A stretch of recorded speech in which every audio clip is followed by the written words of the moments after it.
Hello to everyone. This is Mayani Chaudhary, Assistant Professor, Home Science, Foods and Waste, Rajकीय Mahavidyalaya, Nagar Lamgaon, Garhwal. This is a lecture about food and nutrition, a course which is running under NEP 2020, BA first semester, Home Science. Our college is running under Sri Dev Suman University guidance, and in this lecture, we are going to cover the different topics such as what is food, nutrition, conditions of nutrition, what is diet, different types of diet. Food yani ahar. Food is the basic necessity of life. Food nourishes the body. According to Shubhangini A. Joshi, यानी भोजन जीवन के लिए एक आधारीय आवश्यकता है. भोजन ही शरीर का पोषण करता है. What one feeds on, what can be digested, and which sustains or promotes growth is called food. ये चैम्बर्स 28th सेंचुरी की डिक्शनरी में आहार की या फूड की परिभाषा दी गई है, यानी कि वह जो व्यक्ति खाता है, वह जो पचाया जा सके तथा वह जो जीवित रखता है या वृद्ध करता है, उसी को हम भोजन कहते हैं या भोजन कहलाता है. सुधा नारायण के अनुसार आहार वह ठोस या तरल पदार्थ होता है जो जीवित रहने, स्वास्थ्य को बनाए रखने, सामाजिक एवं पारिवारिक संबंध की एकता के लिए, संवेगात्मक तृप्ति के लिए, सुरक्षा व प्रेम की भावना को दृढ़ बनाने के लिए आवश्यक होता है. मनुष्य की शारीरिक, मानसिक, संवेगात्मक एवं सामाजिक क्षमता के संतुलन के लिए आहार एक आवश्यक पदार्थ है. फंक्शंस ऑफ फूड यानी आहार के कार्य. आहार के 3 कार्य होते हैं: physiological functions, psychological functions, social functions. Physiological functions यानी कि शारीरिक कार्य, जैसे कि टू प्रोवाइड एनर्जी, ऊर्जा प्रदान करना शरीर को, फिजिकल ग्रोथ एंड डेवलपमेंट, शारीरिक वृद्धि और विकास करना, development and maintenance of tissue यानी ऊतकों का निर्माण करना और उन्हें यथावत स्वस्थ अवस्था में बनाए रखना, नए टिश्यू का निर्माण करना, उनकी टूट फूट की मरम्मत करना, regulation and control of physical body functions, शारीरिक आप जितने भी कार्य या क्रियाएं करते हैं उनको नियंत्रण करना, development of immune power of the body यानी शरीर की रोग प्रतिरोधक क्षमता का विकास करना. ये होते हैं आहार के फिजियोलॉजिकल फंक्शंस. फिर आता है सेकंड साइकोलॉजिकल फंक्शंस यानी मनोवैज्ञानिक कार्य, जैसे कि फूड हेल्प्स इन शेयरिंग और प्रेजेंटिंग इमोशंस. आहार द्वारा हम अपने संवेगों को प्रकट कर सकते हैं. जब हम खुश होते हैं, हम किसी को दावत देते हैं या पार्टी देते हैं, तो हम अपनी खुशी का इजहार करते हैं. Food as a feeling of security, सुरक्षा की भावना के रूप में भी आहार कार्य करता है. Usefulness of food in the form of force, हम बल के रूप में भी साइकोलॉजिकली आहार का उपयोग करते हैं. थर्ड फंक्शन आता है सोशल फंक्शन. सोशल फंक्शन जैसे कि food as a economic symbol in the society, भोजन हमारे आर्थिक स्तर का प्रतीक होता है. दूसरा सोशल फंक्शन है food as a symbol of friendship and hospitality, भोजन दोस्त एवं आतिथ्य का प्रतीक होता है. जब हमारे घर मेहमान आते हैं तो हम उन्हें कुछ खाने के लिए पेश करते हैं. ये हमारी हॉस्पिटैलिटी का प्रतीक है, यानी हम उनका आदर सत्कार करते हैं आहार के माध्यम से. तो ये है फंक्शंस ऑफ फूड. न्यूट्रिशन यानी पोषण.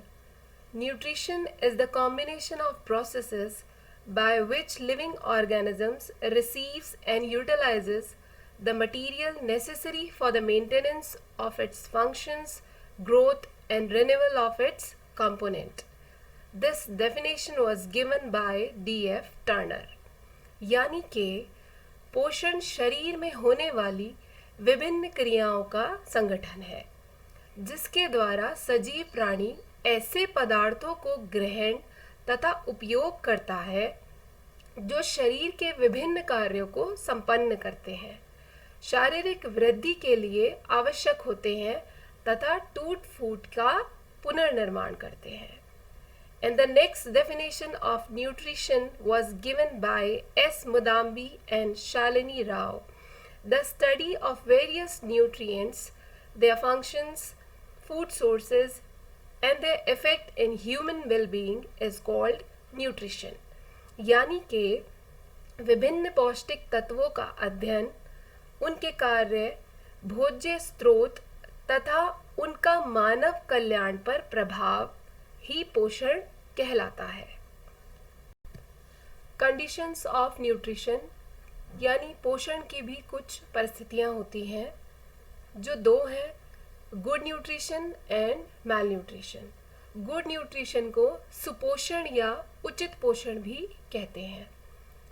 गुड न्यूट्रिशन का मतलब यह वह स्थिति है जिसमें फूड में सभी न्यूट्रिएंट्स व्यक्ति की आयु, एज, सेक्स यानी लिंग, फिजिकल एंड मेंटल कैपेसिटी व अन्य आवश्यकताओं के अनुकूल होते हैं. गुड न्यूट्रिशन में व्यक्ति फिजिकल एंड मेंटल रूप से हेल्दी रहता है. In other words, good nutrition means complete health of a person. Malnutrition फिर से दो डिवीजन या सब डिविजन्स में जाता है, overnutrition and under nutrition. Over nutrition का मतलब है कि बॉडी में पोषक तत्व की अधिकता है, किसी एक पोषक तत्व की भी हो सकती है या एक से ज़्यादा भी. अंडर न्यूट्रिशन का मतलब होता है कि बॉडी में, मानव शरीर में न्यूट्रिएंट्स की कमी है, यानी उनकी age, sex, physical and mental capacity के अनुरूप पोषक तत्व नहीं है, या तो उससे ज़्यादा है या कमी. इन्हीं दोनों परिस्थितियों को ओवर न्यूट्रिशन या अंडर न्यूट्रिशन का नाम दिया जाता है. अब अंडर न्यूट्रिशन को भी दो टुकड़ों में तोड़ा जाता है, quantitative dietary deficiency and qualitative dietary deficiency.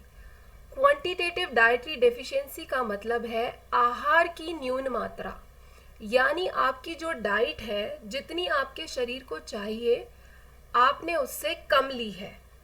आपके शरीर को चाहिए कि आप दिन में 3 बार 2-2 रोटी खाएं, लेकिन आपने दिन में 2 बार ही रोटी खाई और 1-1 खाई, तो आप इसको क्या कहेंगे कि आहार की ही आपने न्यून मात्रा ली है. तब भी मैल न्यूट्रिशन होगा, पोषक तत्व की आपके शरीर में कमी हो जाएगी. दूसरी सिचुएशन है क्वालिटेटिव डाइटरी डेफिशिएंसी, यानी पौष्टिक गुणयुक्त आहार की कमी. आप क्वांटिटी में यानी मात्रा में तो आहार सही ले रहे हैं, आपने तीनों टाइम 2-2 रोटी खा ली, लेकिन साथ में जो वेजिटेबल नहीं ली या ऐसी ली जिसमें पौष्टिक तत्व कम है, तो आपके शरीर में क्वालिटी फूड या क्वालिटी डाइट नहीं गई. इसी को हम क्वालिटेटिव डाइटरी डेफिशिएंसी का नाम देते हैं. जो न्यूट्रिशन बॉडी की एज, नीड और रिक्वायरमेंट के अनुरूप ना हो, उसमें किसी एक या अधिक न्यूट्रिएंट की कमी पाई जाए, इसी को हम कह देंगे कि वो क्वालिटेटिव डाइटरी डेफिशिएंसी की ओर जा रहा है. अब ये जो मैल न्यूट्रिशन होता है यानी कुपोषण, जिसकी दो कंडीशन होती है, overnutrition and undernutrition, इसके बहुत सारे कारण हो सकते हैं. यानी factors responsible for malnutrition, ऐसे कारक जो जिम्मेदार हैं शरीर में कुपोषण की स्थिति लाने के, जिसमें फर्स्ट है इनएडिक्वेट फूड यानी कि अपर्याप्त भोजन खाना. सेकंड है इम्प्रॉपर फूड यानी अनुचित भोजन खाना, जैसे आजकल फास्ट फूड्स ज़्यादा खाते हैं, that is improper food. Next is unsuitable food, यानी कि फूड अगर या आहार अलग आयु, शारीरिक अवस्था एवं कार्य की प्रकृति से अनुपयुक्त भोजन अगर आप खा रहे हैं, यानी कि आयु, शारीरिक अवस्था एवं कार्य की प्रकृति से अनुपयुक्त भोजन अगर आप खाएंगे. Next is socio economic cause यानी सामाजिक आर्थिक कारण, अनअवेयरनेस अज्ञानता का होना, इनहेल्दी कंडीशन अस्वस्थ वातावरण, लैक ऑफ स्लीप अनिद्रा या नींद की कमी का होना, incomplete process of digestion and absorption पाचन क्रिया एवं अवशोषण की प्रक्रिया का पूर्ण न होना, इम्प्रॉपर फूड हैबिट्स यानी कि भोजन संबंधी गलत आदतें। ये सब वो फैक्टर्स हैं जो रिस्पॉन्सिबल हैं शरीर को कुपोषित करने के लिए या मैल न्यूट्रिशन की कंडीशन को लाने के लिए। Diet, the amount of food a person eats in a day is called that person's one day diet। यानी कि एक दिन में एक मनुष्य जितना आहार खाता है उसे उस मनुष्य की एक दिन की डाइट कहा जाता है। टाइप्स ऑफ डाइट, डाइट दो प्रकार की होती है, balanced diet and unbalanced diet. Balanced diet, a balanced diet is a diet that contains different kinds of foods in certain quantities and proportions so that the requirement for calories, proteins, minerals, vitamins and alternative nutrients is adequate and a small provision is reserved for additional nutrients to endure the short length of leanness।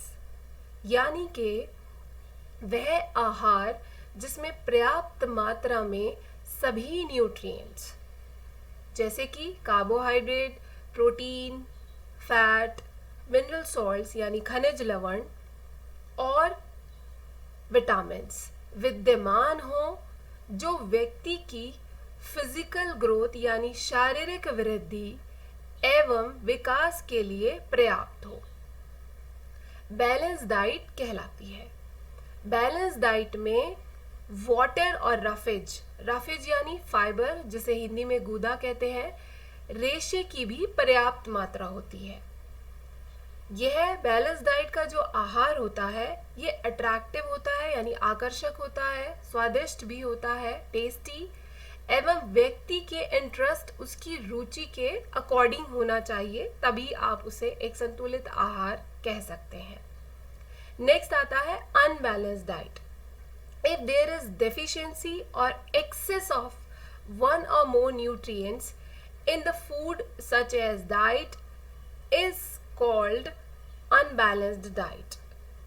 जब food में एक या एक से अधिक nutrient की कमी हो जाए या अधिकता हो जाए तो ऐसी स्थिति में जो हम डाइट लेते हैं उसे हम अनबैलेंस्ड डाइट या असंतुलित आहार कहते हैं। Thanks for listening to this lecture on food and nutrition.